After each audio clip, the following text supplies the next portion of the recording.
आप सभी को जय मसीह की। परमेश्वर का मैं धन्यवाद देता हूं। परमेश्वर पिता ने आज की रात्रि हमें संभाला और इस सुबह को दिखाया। खुदावंद को कोटि कोटि धन्यवाद। मेरे साथ परमेश्वर के कलाम को पढ़ सकते हैं। नीति वचन 23 अध्याय 1, 2 और 3 पद। जब तू किसी हाकिम के संग भोजन करने को बैठे तब इस बात को मन लगाकर सोचना कि मेरे सामने कौन है, और यदि तू अधिक खाने वाला हो तो थोड़ा खाकर भूखा उठ जाना। उसकी स्वादिष्ट भोजन वस्तुओं की लालसा न करना, क्योंकि वह धोखे का भोजन है। परमेश्वर पिता इन वचन के माध्यम से हम सभी को आशीर्वाद दे। प्रियो, यहां पर भोजन के बारे में दिया गया है। कैसा भोजन? बाइबल ये सिखाता है कि जब आप किसी हाकिम के संग या अधिकारी के संग जब आप भोजन करने को बैठे, उस वक्त आपको मन लगाकर सोचना है। आप अपने लोगों के बीच में बैठते हैं, उस समय आपको सोचने विचार करने की आवश्यकता नहीं है। जो मिले प्रार्थना करके उसको खाना है। लेकिन जब आप किसी बड़े व्यक्ति के साथ में भोजन करने को बैठे, उस समय आपको मन लगाकर सोचना है। क्या सोचना है? यदि आप अधिक खाने वाले हैं तो थोड़ा खाकर वहां से उठ जाना भूखा। ऐसा ना हो कि जो स्वादिष्ट भोजन आपके मेज में रखा हुआ है आप उनकी लालसा ना करना। ऐसा ना हो कि 1 महीने का खाना आप एक ही दिन में खा ले उनके सामने, क्योंकि बाइबल में लिखा है वो खाना धोखे का खाना है। कई बार ऐसा होता है, जब लोग बड़े घर में जाते हैं भोजन करने को, वे तो कभी वैसा भोजन कभी नहीं खाते, लेकिन जब उनके मेज में वो सब प्रकार का जब भोजन वस्तु रहता है तो मालूम क्या करते हैं?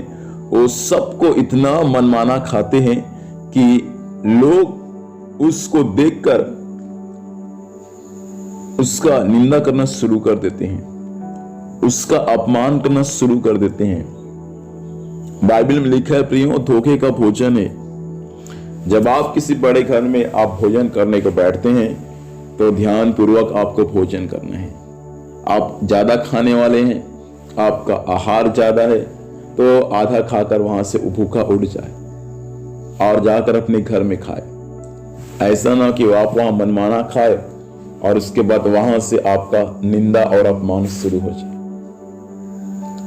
इसलिए प्रिय लोगों, खाने पीने में भी संयम रखें। विशेष करके जब आप दूसरों के घर में जाते हैं तो उस समय आपको संयम रखने की आवश्यकता है। आप अपना घर में हैं, कितना भी खाए मनमाना, कोई दिक्कत नहीं है, लेकिन आप जब किसी दूसरे घर में जाएं तो खाने पीने में संयम करें। एक बार एक टीचर अपने मित्र को, टीचर को खाना खाने को बुलाया घर में, और ऐसा बताया जिस बर्तन में खाना और सब्जी बना था पूरा का पूरा थोड़ा से ही बचा, बाकी पूरा का पूरा खाना और सब्जी खत्म हो गया। खाया कौन? वही जिसको बुलाया था। कितना? जितना बर्तन में बना था उतना खाया, दोबारा उसको आज तक नहीं बुलाया। और जब उसके बारे में बातचीत होते हैं तो वही बताते कि फलाना सर जो है इतना भुक्खड़ है खाने पीने में। ऐसा आपके बारे में ना बोले। इसलिए प्रियो, खाने पीने में संयम रखिए। खाना पीना उचित है घर में। दूसरे के घर में जब आप जाते हैं तो ऐसा ना खाए जो लोग आपको देखकर आपका निंदा और आपका अपमान करें। इसलिए आप ज्यादा खाने वाले हैं तो आधा पेट खाकर भूखा उठ जाना, लेकिन अपना मान सम्मान को बना के रखना। आइए प्रार्थना करेंगे। प्रभु, धन्यवाद देते हैं इस कलाम के लिए। प्रभु, आपने हमें सिखाया पिता। राजा, सभी लोग प्रभु से इन वचन के अनुसार अपना जीवन को बिताए। पिता परमेश्वर, सहायता कर। अधिक खाने वाले हैं प्रभु तो थोड़ा खाकर लोग उठ नहीं पाए, ताकि उनका मान सम्मान बना रहे। अनुग्रह प्रदान कर। आज दिन भर संभाल, स्वर्गीय सुरक्षा दे प्रभु। आपके दया दृष्टि सब पर होने में सहायता करना। यीशु के नाम से आशीष मांगते हैं, आमीन। प्रभु हम सभी को आशीष दे। आप सभी को जय मसीह की। Praise the Lord.